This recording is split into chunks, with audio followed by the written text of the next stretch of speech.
तो chapter 6 all about industry, industry analysis.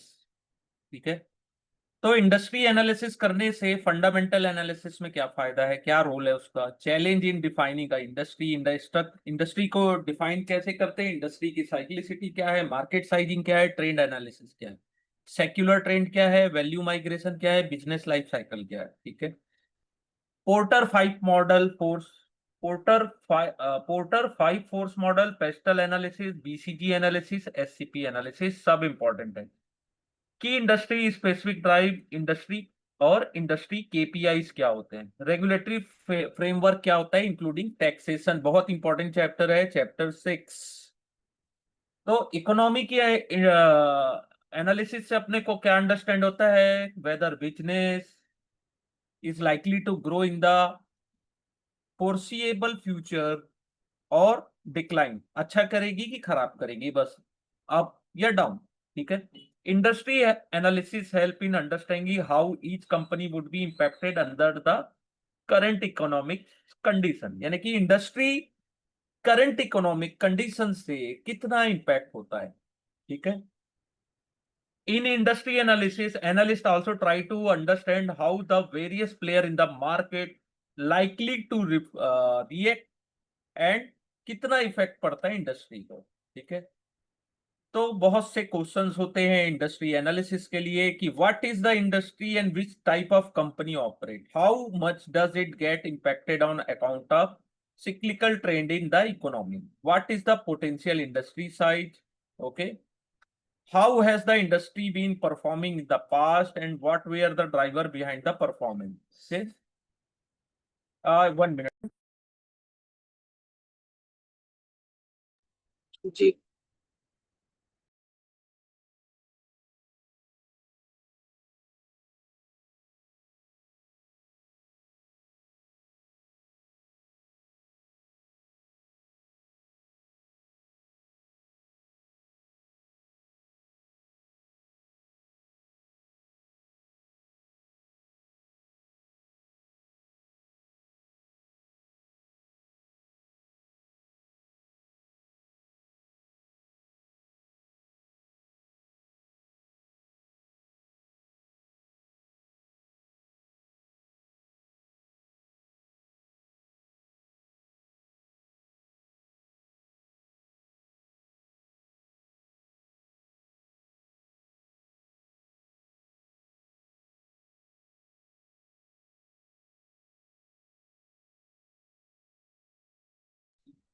Sorry, actually yes yes, जी। हाँ, तो industry perform कैसा करेगी, कंपटीशन कैसा है इंडस्ट्री में और उसका इफेक्ट प्राइसिंग पावर में कितना पड़ता है, सेक्युलर ट्रेंड का इफेक्ट कितना पड़ता है इंडस्ट्री में, and are they causing any value migration. ठीक है, रेगुलेटरी हेडलाइन कैसी है, तो इंडस्ट्री क्या होता है, पहला स्टेप होता है इंडस्ट्री को डिफाइन करना, इंडस्ट्री एनालिसिस। ठीक है, हाउ द इंडस्ट्री, कौन सी इंडस्ट्री में कौन सी कंपनी आती है, इतना इजी भी नहीं होता है डिफाइन करना इंडस्ट्री को।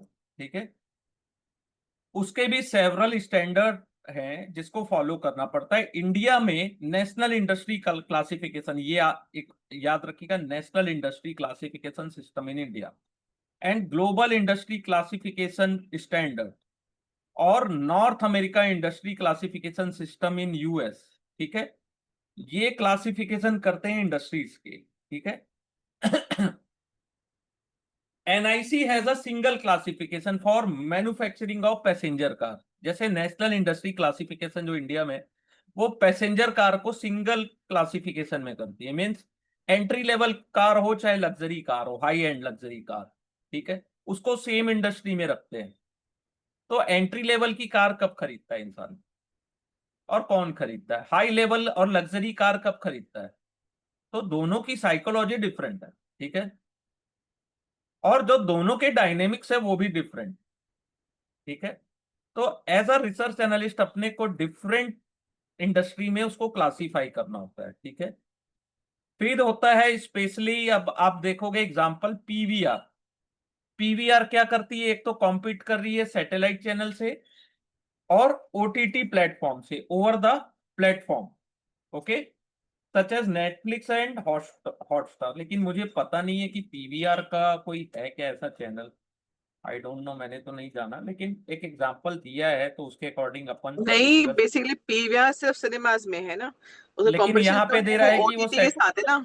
ओटीटी हाँ, जो हमारे ऑनलाइन, जो नेटफ्लिक्स का नहीं नहीं प्लेटफॉर्म नहीं है। नहीं, satellite channel compete with satellite channels, OTT के साथ भी उनका कंपटीशन है ऐसा बोलता है, ठीक है, जैसे नेटफ्लिक्स और हॉटस्टार, ठीक है, टू अट्रैक्ट ऑडियंस।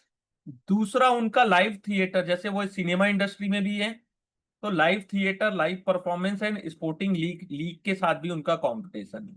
अगर आईपीएल मैच होते हैं तो पीवीआर में को पीवीआर कौन जाएगा? आज के डेट में तो पीवीआर भी ऑर्गेनाइज करता है स्पोर्टिंग लीग, ठीक है। तो इसमें अपने को एनालिसिस करना है कि इसको कौन सी इंडस्ट्री में अपन डिफाइन करें, ठीक है। जैसे classification of company as a part of cinema exhibitor, ठीक है। अगर अपन उसको सिनेमा एग्जीबिटर के रूप में देख रहे हैं तो बाकी कंपटीशन में अपन उसको इग्नोर कर सकते हैं, ठीक है। अगर ब्रॉडर डेफिनेशन करें तो company as a part of entertainment media industry, ठीक है, should be classify as a out of home entertainment industry, ठीक है। तो और इसको अपन अगर ब्रॉडर और देखा जाए तो इंटरटेनमेंट एंड मीडिया इंडस्ट्री में इसको क्लासिफिकेशन कर सकते हैं, ठीक है। ये एग्जाम्पल को थोड़ा अच्छे से देखिएगा पीवीआर वाला, क्योंकि इससे रिलेटेड क्वेश्चन आते हैं, सेम एग्जाम्पल। सेकेंड एग्जाम्पल है कि कैमरा मैन्युफैक्चरिंग, ठीक है। अब कैमरे को कैसे आप स्टैंड अलोन कैमरा प्रोडक्ट में आप रखोगे, क्योंकि इनका कंपटीशन तो आज के डेट में मोबाइल फोन के साथ भी है, जिनमें बिल्ट इन कैमरा है, lot of entry level digital camera है, start losing their sale to this phone, ठीक है। यानी कि मोबाइल फोन के कारण भी तो इनकी सेल डाउन हुई। हाई टेक्नोलॉजी जो फोन आए हैं उसमें वो तो मिड टीयर कैमरे को एक तरीके से खत्म ही कर दिए, ठीक है। तो कैमरे को केवल स्टैंड अलोन इंडस्ट्री में अगर अपन क्लासीफाई करते हैं तो मोबाइल फोन से उनका जो ह्यूज कंपटीशन है उसको अपन इग्नोर कर देते हैं, ठीक है। तो एनालिस्ट को केयरफुली कंसीडर करना होता है वेरियस फैक्टर जो ड्राइव करे business and should classify it as a part of the industry group, ठीक है। जैसे एनालिस्ट बिलीव करते हैं कि पीवीआर लिमिटेड का बिजनेस है people propensity to spend time outside their home, ठीक है, तो उनको क्लासिफाई कर सकते हैं आउट ऑफ द होम। लेकिन अदर हैंड उन वो इंटरटेनमेंट मीडिया में भी है, ठीक है, ओके। तो अपने को देखना है कि कौन कौन सी इंडस्ट्री में वो रियल में वर्क कर रहे हैं, उनका कंपटीशन किससे है। केवल एक पर्टिकुलर क्लासिफिकेशन के बेस पे नहीं जाना है। फिर जीआईसीएस का फुल फॉर्म क्या है पहले ये देख लीजिए। जीआईसीएस का ग्लोबल इंडस्ट्री क्लासिफिकेशन स्टैंडर्ड, ठीक है। तो इसके अकॉर्डिंग वाइडली यूज्ड किस में होता है? फाइनेंशियल सेक्टर में। For global investor on other hand is a 4 tier hierarchy industry, ठीक है। 4 टियर मीन्स जीआईसीएस में क्या क्या आते हैं? Sectors, industry group, industry and सब इंडस्ट्री। सेक्टर होते हैं 11, इंडस्ट्री ग्रुप है 25, 74 इंडस्ट्री एंड 163 सब इंडस्ट्री, ओके। तो यहाँ पे एक एग्जांपल दिया है एनर्जी सेक्टर का कि एनर्जी सेक्टर को कैसे क्लासिफिकेशन किया गया है, ठीक है। अब इंडस्ट्री की साइक्लिसिटी, ठीक है, डिफेंसिव इंडस्ट्री होती है। डिफेंसिव मीन्स कौन सी इंडस्ट्री? जो ऐसे प्रोडक्ट क्रिएट और सर्विस देती है जिसमें लो इनकम इलास्टिसिटी होती है, यानी कि फॉल और rise in income does not affect the demand significantly, यानी कि इनके प्राइस में, ठीक है, इनकम आपकी बढ़े या घटे इनके डिमांड में उतने चेंजेस नहीं आते। अगर आप टूथपेस्ट एक यूज करते हो तो आपकी इनकम करोड़ों में भी हो जाए तो एक ही टूथपेस्ट यूज करोगे आप,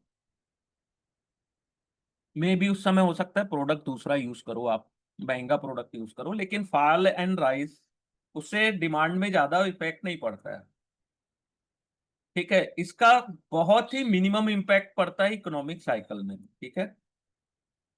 तो इस टाइप के बिजनेस होते हैं, rather their business prospect are affected by only secular trend. Secular trend से डिफेंड इंडस्ट्रीज को थोड़ा सा फर्क पड़ता है, जैसे food, agriculture, input, health care, ये सब डिफेंसिव इंडस्ट्रीज में आते हैं। सेमी सिक्लिकल में क्या होता है, this industry experience growth in sale during the expansionary phase, यानी जब इकोनॉमी अच्छा कर रही है उस समय वो अच्छा करेंगे, और डिक्लाइन होते हैं रिसेशनरी फेज में। ठीक है,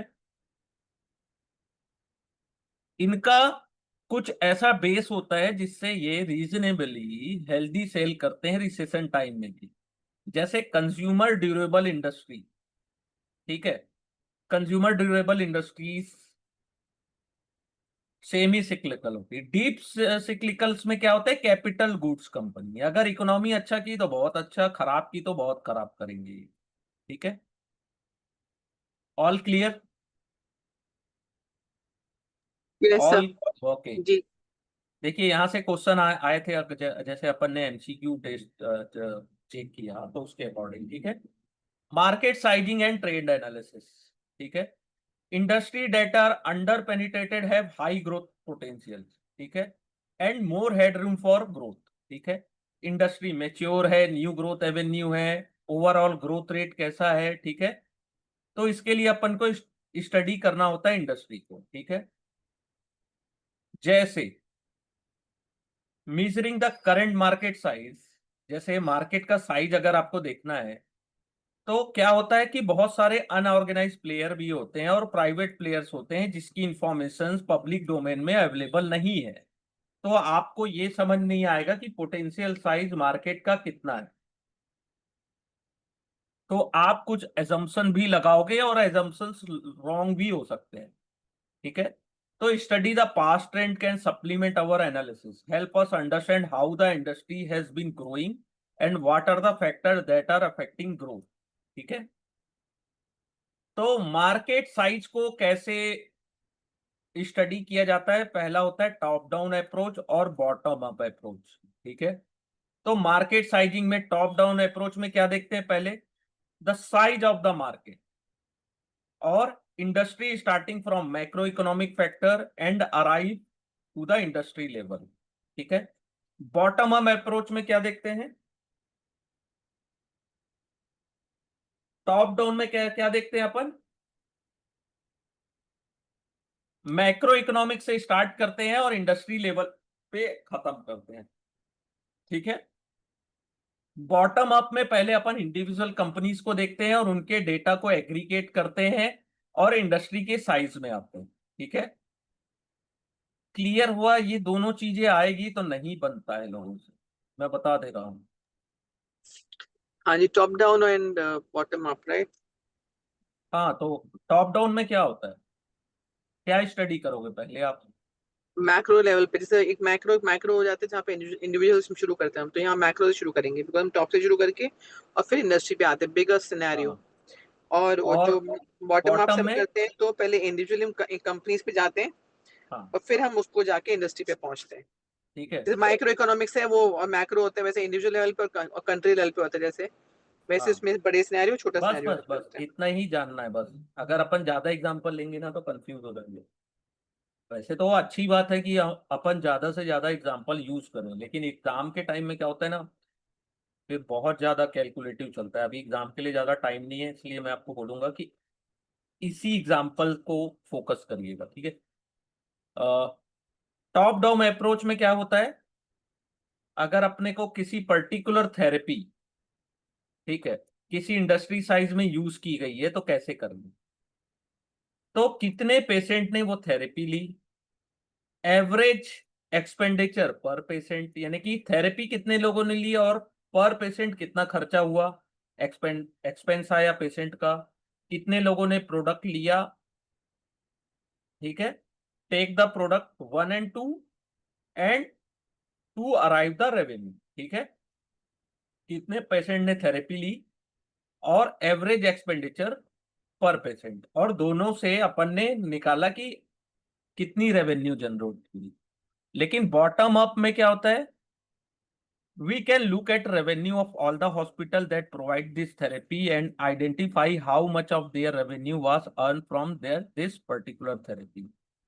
ठीक है, we can then aggregate to arrive at industry size. ठीक है, तो बॉटम अप में क्या यूज करते हैं कि कितने हॉस्पिटल्स ने, ठीक है, कितने हॉस्पिटल्स में क्या रेवेन्यू आई, ऑल हॉस्पिटल्स की रेवेन्यू, ठीक है, और रेवेन्यू ऑफ ऑल हॉस्पिटल अपन देखे दैट प्रोवाइड द थेरेपी, और कितना रेवेन्यू उन्होंने जनरेट किया उस पर्टिकुलर थेरेपी से। ठीक है, तो ये बॉटम अप अप्रोच हो गया। ठीक है, secular trend, value migration and business life cycle, ये क्या होती है? सेक्युलर ट्रेंड अपन ने देखा था लास्ट में भी। सेक्युलर ट्रेंड क्या होता है? डिस्प्लेसमेंट इन प्रोडक्शन, या प्रोडक्शन बंद हो गया, consumption of good and service बंद हो गई, टेलीफोन लैंडलाइन आज के डेट में अपन यूज नहीं करते हैं, बंद हो गया। ठीक है, एंट्री लेवल के कैमरे अपन नहीं यूज करते हैं। तो टेक्नोलॉजिकल एडवांसमेंट, इसमें क्या होता है? New technology can cause disruption in many way. ठीक है, नए product, new methodology in production of goods, in it can provide alternative to existing product और क्रिएट न्यू कंजप्शन पैटर्न। ठीक है, the following are some of the example of secular trend caused by technology. ठीक है, तो पहला होता है technology में क्या हुआ? हॉरिजॉन्टल ड्रेनिंग टेक्नोलॉजी, ये आने से क्या हो गया? Enable exploration of shale gas. ठीक है, तो जो लार्ज डिक्लाइन हुआ long term average price of hydrocarbon, नई टेक्नोलॉजी से अपन सेल गैस ज्यादा से ज्यादा एक्सप्लोर कर पा रहे थे, उसके कारण जो प्राइस हाइड्रोकार्बन के थे वो क्या हो गए? डिक्लाइन होने शुरू हो गए। डिजिटल कैमरा ने रोल कैमरे को खत्म कर दिया, मोबाइल कैमरेज ने एंट्री लेवल डिजिटल कैमरे को खत्म कर दिया। ठीक है, बैटरी टेक्नोलॉजी के इंप्रूवमेंट से इलेक्ट्रिक व्हीकल ज्यादा लोग यूज करने लगे compare to fossil fuel drive vehicle. ठीक है, फिर सेकंड, इनकम लेवल चेंज होने से इकोनॉमी ग्रो हुई, डिस्पोजल इनकम ऑफ पॉपुलेशन भी ग्रो हुआ, जिसके कारण category of good and service being consume, वो भी चेंज हुआ लोगों का। People start consuming premium product, अगर लोगों की इनकम अच्छी खासी होती है तो क्या करते हैं लोग? प्रीमियम प्रोडक्ट्स यूज करते हैं compare to cheaper alternative.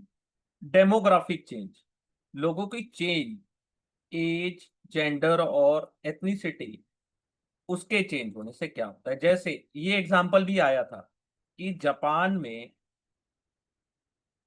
Ageing population in Japan has result in decrease in पर capita consumption of beer.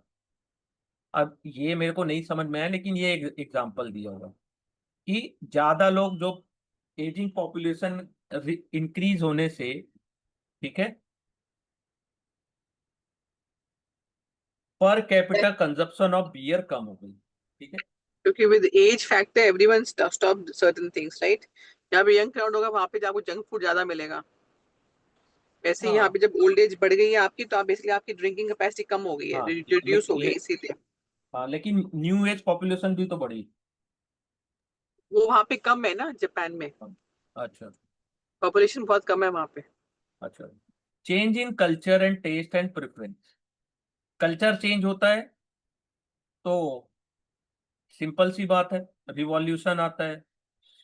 Social response to pandemic, some time change can also sudden driven by revolution, insurgency और social response to pandemic. This change can cause a change in consumption pattern of good and service. Increased influence of Western culture in Asian society creates high demand of Western clothing. तो western culture Asian society यानी Asian country में आने से western clothing की demand बहुत ज्यादा बढ़ी। ठीक है, फिर चेंज इन रेगुलेशन और government policy, change in regulation, government action में also create secular trend in industry. ठीक है, जैसे जीएसटी के इंप्लीमेंट होने से लॉजिस्टिक इंडस्ट्री को बहुत ज्यादा इफिशियंसी प्रोवाइड हुई, लेकिन न्यू कमर्शियल व्हीकल की डिमांड डिक्रीज हो गई। ठीक है, तो कुछ गवर्नमेंट की जो पॉलिसी होती है उससे क्या होता है? या तो किसी इंडस्ट्री के लिए प्लस, किसी के लिए माइनस होती है, वही है चेंज इन रेगुलेशन और गवर्नमेंट पॉलिसी। क्लियर? जी। ठीक है, कुछ फैक्टर कैटलिस्ट होते हैं for change. A secular trend. ठीक है, हम्म। जब भी सेक्युलर ट्रेंड इमर्ज होता है तो वैल्यू माइग्रेशन मिल होता है इंडस्ट्री और between players, and also it also create an inflection point in business cycle of one or more affected industry. ये इन्फ्लेक्शन मुझे समझ नहीं आया था। इन्फेक्शन, इन्फ्लेक्शन ठीक है। It's like a point change of point probably, I don't हाँ, no. Business, ये अभी ये नीचे समझ में आएगा आपको। हम्म। पहला होता है वैल्यू माइग्रेशन, हम्म। ठीक है, ये भी इंपॉर्टेंट है। तो वैल्यू माइग्रेशन कब होता है? Value migration happen when a phenomena create long-term advantage for one or more entities at the cost of others. ठीक है, the hmm. entity that gain witness an increase in its shareholder value while other entity loss, यानी कि एक का फायदा दूसरे का नुकसान, हम्म। Value migration. ठीक है, जैसे जियोग्राफिकल में अगर हॉरिजॉन्टल ड्रिलिंग आई तो सेल गैस की डिस्कवरी हुई ज्यादा से ज्यादा। तो यूएस बेस्ड जो ऑयल एक्सप्लोरेशन थे at the cost of other producing country, क्योंकि यूएस के पास large amount of shale gas reserve है, ठीक है, where to extract them at lower cost compare to all other oil producing nation. ठीक है, अब इसका क्या समझे आप कि यूएस के पास आई ना पहले टेक्नोलॉजी, यूएस ने डेवलप किया, तो उन्होंने सस्ते में ज्यादा से ज्यादा सेल गैस उन्होंने एक्सप्लोर किया, एक्सट्रैक्ट किया, जिसके कारण बाकी जो अदर्स कंट्रीज है उससे कम दाम में वो सेल गैस प्रोवाइड करने लगे। ठीक है, एक ये फायदा हुआ। दूसरा, ग्लोबलाइजेशन होने से लो कॉस्ट मैन्युफैक्चर, चाइना को रैपिडली ग्रोथ मिला its economy as compare to many other high cost destinations. Clear? China जी। को कैसे ग्रोथ मिला? क्योंकि वो सबसे सस्ता लेबर वही प्रोवाइड करता है सबसे कम कॉस्ट में। तो ग्लोबलाइजेशन होने से क्या हुआ, आज के डेट में पूरी दुनिया के जितने भी मैन्युफैक्चरर है सब चाइना में। ठीक है, हम्म। और फिर होता है क्रॉस इंडस्ट्री। ठीक है, one industry gain at the cost of another, जैसे digital camera result in massive decline of film roll. ठीक है, उसके कारण क्या हुआ, लेकिन डिजिटल कैमरे को भी लाया किसने था? कोडक ने ही लाया। लेकिन कोडक जैसी कंपनी बंद हो गई, क्यों? क्योंकि सबसे बड़ी रोल इंडस्ट्री उन्हीं की थी, फिल्म रोल इंडस्ट्री उन्हीं की थी। ठीक है, क्रॉस माइग्रेशन हुआ। ठीक है, डिजिटल कैमरा आया तो रोल इंडस्ट्री बंद हो गई। फिर होता है माइग्रेशन अक्रॉस वैल्यू चेन। ये क्या होता है? Result in industry at the down end of the value chain eight the cost those at the upper end of the vice versa. High competition intensity in Indian telecommunication, जिसके कारण mobile service बहुत ज्यादा fall हुई, है ना। Price, mobile service के price बहुत ज्यादा फॉल हुए, जिसके कारण टेलीकॉम कंपनीज के शेयर होल्डर्स को बहुत ज्यादा नुकसान हुआ, यानी कि डिक्लाइन हुए इनकी प्राइसेस। लेकिन उसका फायदा किसको हुआ? डिजिटल प्रोडक्ट का कंजप्शन मार्केट में बढ़ गया और more traction for digital content provider, digital content providers की भी डिमांड बढ़ गई। आज के डेट में अगर मोबाइल सर्विस की कीमत फॉल हुई है तो उसका फायदा आज हम लाइव क्लास यहाँ अटेंड कर रहे हैं। आप इसलिए अटेंड कर पा रहे हो क्योंकि आपको डेटा कम लग रहा है, चार्जेस कम है। ठीक है, नहीं तो अगर चार्जेस ज्यादा होते तो मैक्सिमम स्टूडेंट अटेंड भी नहीं कर पाते, या कोई लाइव क्लास लेने की सोच भी नहीं सकता था। ये भी एक पॉसिबिलिटी थी। तो टेली, राइट। है ना, तो जी। डिजिटल कंटेंट अपन दे रहे हैं। Migration across in same industry, पहले एक समय ब्लैकबेरी का बहुत नाम था, क्योंकि उन्होंने 2G टेक्नोलॉजी जब थी तो उनके पास बहुत ज्यादा कंपटीशन एडवांटेज था। जितने कॉर्पोरेट मोबाइल यूजर हैं 2000 2010, 11, 12, 13 केवल ब्लैकबेरी होता था लोगों के हाथ में, क्योंकि उसमें ईमेल को एक्सेस करना, इंटरनेट सर्विस बहुत इफिशिएंट थी। ठीक है। वो भी याद होगा सर आपको, मैसेजेस आते थे छोटे, क्या था, क्या बोलते थे उसको ना, छोटा सा मैसेज पढ़ने के लिए आता था सर उसमें। पिन कोड मांगता था वो, हाँ मतलब ब्लैकबेरी मैसेंजर। कुछ तो था। हाँ, ब्लैकबेरी मैसेंजर, उसको पिन नंबर के अकॉर्डिंग वो चलता था। हम्म। हाँ, वो मैं नाम भूल रहा हूँ उसका। है ना, वो सबके पास मैसेजेस आते थे उससे ना, हाँ पीपल टू हाँ just keep it on the belts. हाँ जो स्पेशली सेल्स फोर्स होती थी उस पे, ब्लैकबेरी तो बड़े बड़े लोगों के पास होता था पहले, हाँ। मेल तो खुल टू जाती थी। हाँ, तो 2G टेक्नोलॉजी आई तो न्यू स्मार्टफोन मैन्युफैक्चर इमर्ज हुए। ठीक है। वो भी सिमिलर सर्विस प्रोवाइड करने लगे। तो ब्लैकबेरी को के शेयर होल्डर्स को डिक्लाइन मिलने लगा, और उनके जो कॉम्पिटिटर सच एज एप्पल, उनकी वैल्यू इंक्रीज होने लगी, क्योंकि उन्होंने और ज्यादा एडवांस टेक्नोलॉजी लाया। ठीक है।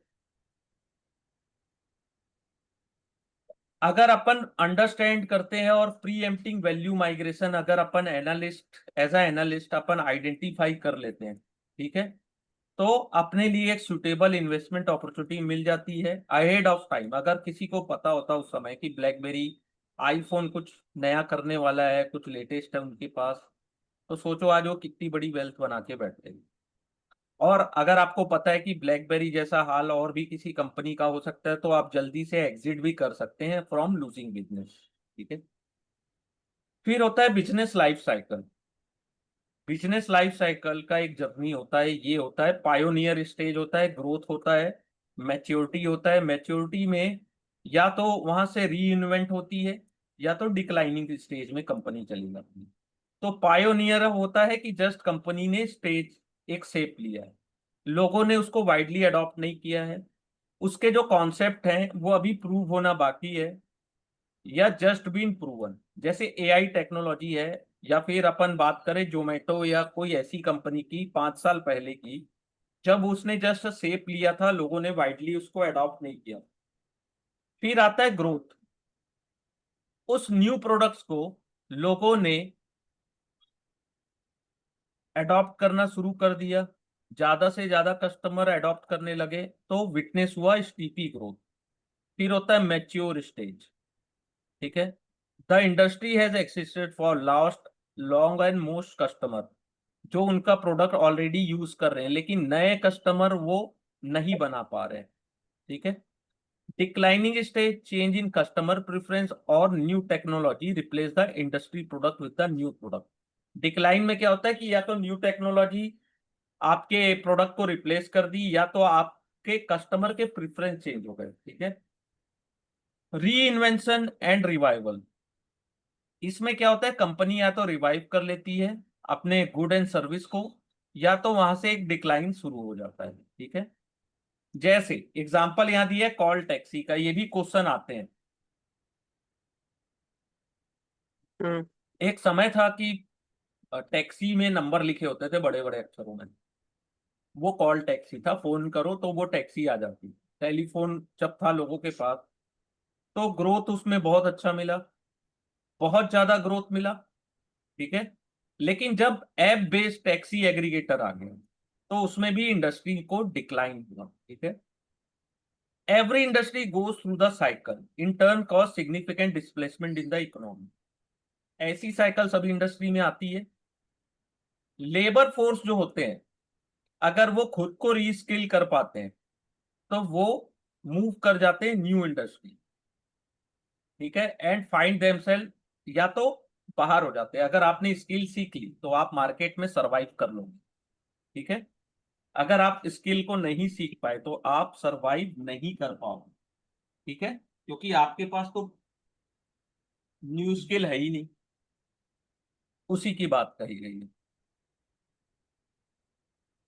सेक्युलर ट्रेंड को भी आप बिजनेस लाइफ साइकिल से ट्रेस कर सकते हैं। ठीक है।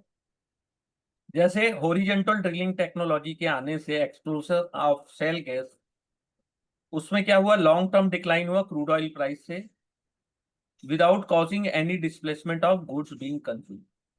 तो सेक्युलर से क्या हुआ, क्रूड ऑयल की डिमांड तो बनी रही, उसका कोई अल्टरनेट नहीं आया, लेकिन प्राइस डिक्लाइन हो गया।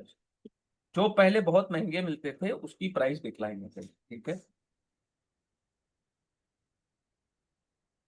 अंडरस्टैंडिंग द इंडस्ट्री लैंडस्केप, पहला होता है Michael porter 5 force model, pastel, BCG और एससीपी। माइकल पोर्टर 1979 में उन्होंने एनालिसिस किया था 5 फोर्स मॉडल। ठीक है, different method to make this analysis. ठीक है, तो पहला है माइकल पोर्टर 5 फोर्स एनालिसिस। ठीक है, जी तो इसमें 2 वर्टिकल होते हैं, 3 हॉरिजॉन्टल वन होते हैं, 5 ब्रॉड पैरामीटर होते हैं। हॉरिजॉन्टल में होता है थ्रेट, थ्रेट, थ्रेट, डर। हॉरिजॉन्टल यानी डर। वर्टिक, ठीक है, यानी कि threat of substitute, threat of new entrant, threat of stabilize rival. Vertical में होते हैं बार्गेनिंग पावर ऑफ सप्लायर्स और बार्गेनिंग पावर ऑफ बायर्स। ठीक है, तो some industry have structure where these force make it very difficult for business to earn significant profit for the owner, जैसे textile, aviation, retail, textile, sugar, power. ये इसमें profit लो क्यों होता है? क्योंकि ये अनअट्रैक्टिव होते हैं। ठीक है, लेकिन education, FMCG, health care, IT, इनमें ह्यूज मार्जिन होता है over long period of time. ठीक है, तो वारेन बफेट का कोट फिर आ गया इंडस्ट्री स्ट्रक्चर के पर्टिनेंट में कि when a management with a reputation for brilliance tackle or business with reputation of bad economy, it is the reputation of business that remain intact। जिनका reputation है management का brilliant है, tackle a business, ठीक है, वो उनका reputation ये भी है with a reputation of brilliant tackle of business with reputation of bad economy. वो बैड इकोनॉमी को भी अच्छे से टैकल कर लेते हैं। ठीक है, should you find a chronological chronicle leaking boat? कुछ लोग क्या करते हैं, एनर्जी डिवोट करते, changing vessel is likely to be more productive than energy devoted to patching leak. ठीक है, तो ये वॉरेन बफेट के कोट्स हैं। इससे रिलेटेड कुछ नहीं आता है, लेकिन इसको पढ़ने में बहुत मजा आता है। इनके कोट्स ये सब पढ़ो, आजकल सोशल मीडिया में यही चलता है, लोग कोट्स पढ़ते हैं उसके बाद अंदर डिटेल उसको समझने की कोशिश नहीं करते। ठीक है, तो माइकल पोर्टल के मॉडल के अनुसार इंडस्ट्री राइवल अगर हाई है, जैसे एविएशन और टेलीकॉम में, तो आपके पास प्राइस पावर लो होगा, इनकम लो होगी, innovation in product and customer service engagement initiative become essential in such industry. Strong competitor with a deep pocket can easily adopt the tactics such as continuous dumping product. ठीक है, और service at lower than cost to drive other. तो aviation और telecom में आपने देखा है कि कितना ज्यादा कंपटीशन है, बहुत सारी कंपनी एग्जिस्ट है, सिमिलर प्रोडक्ट एंड सर्विस, उसमें कोई डिफरेंस नहीं है दोनों में, तो भी प्रोवाइड किया जाए, सिमिलर है, फोन फोन हो चाहे एरोप्लेन हो। ठीक है, every industry participant try to attract customer, lower price longer credit. ठीक है, स्विचिंग कॉस्ट लो या नील है। ठीक है, जहां पे इंडस्ट्रियल राइवल स्ट्रांग होती है, business in industry will go through frequent phase of low revenue and profitability. जैसे टेलीकॉम इंडस्ट्री, बहुत सारे प्लेयर्स थे उस समय। ठीक है, where the number of player in it telecom circle try to garner market share by offering competitive plan. सबसे ज्यादा प्लान कॉम्पिटिटिव था। आज के डेट में 3 प्लेयर है, तीनों के बीच में बहुत बड़े कॉम्पिटिशन है। ठीक है, तो अब यहाँ चार्ली मुंगर जी का एक है कि if only basis of competition in industry is pricing, अगर केवल कंपटीशन केवल प्राइसिंग के बेस में है तो it is a self defeating business, खुद को डिस्ट्रॉय कर रहा है। ठीक है, in a competitive intensity industry still deliver good return to its share holder? No. जैसे aggressive innovation internally as well as externally, better and efficient operation result in less working capital requirement, faster turn around time, lesser cost of capital are some of the thing which company has to do internally. External में क्या है? Launching different product, create और nurturing strong brand, position its product service uniquely as what the company can to break out the clutter. ठीक है, तो ये है कि अगर कंपटीशन इंटेंसिटी ज्यादा है तो इंटरनली क्या करना पड़ेगा आपको? ऑपरेशनल रिजल्ट आपका बेटर होना चाहिए, लेसर वर्किंग कैपिटल होना चाहिए, टर्न अराउंड टाइम फास्ट होना चाहिए, lesser cost of capital are some of the thing which the company has to do internally. Externally आपको डिफरेंट प्रोडक्ट और स्ट्रॉन्ग ब्रांड आपको प्रोड्यूस करना है। ठीक है, जैसे एग्जांपल सेल्यूलर डिवाइस था इंडिया में माइक्रोमैक्स, उसने ये इस कंपटीशन में with in a 3 year 10% market share उसने गेन कर लिए। ठीक है,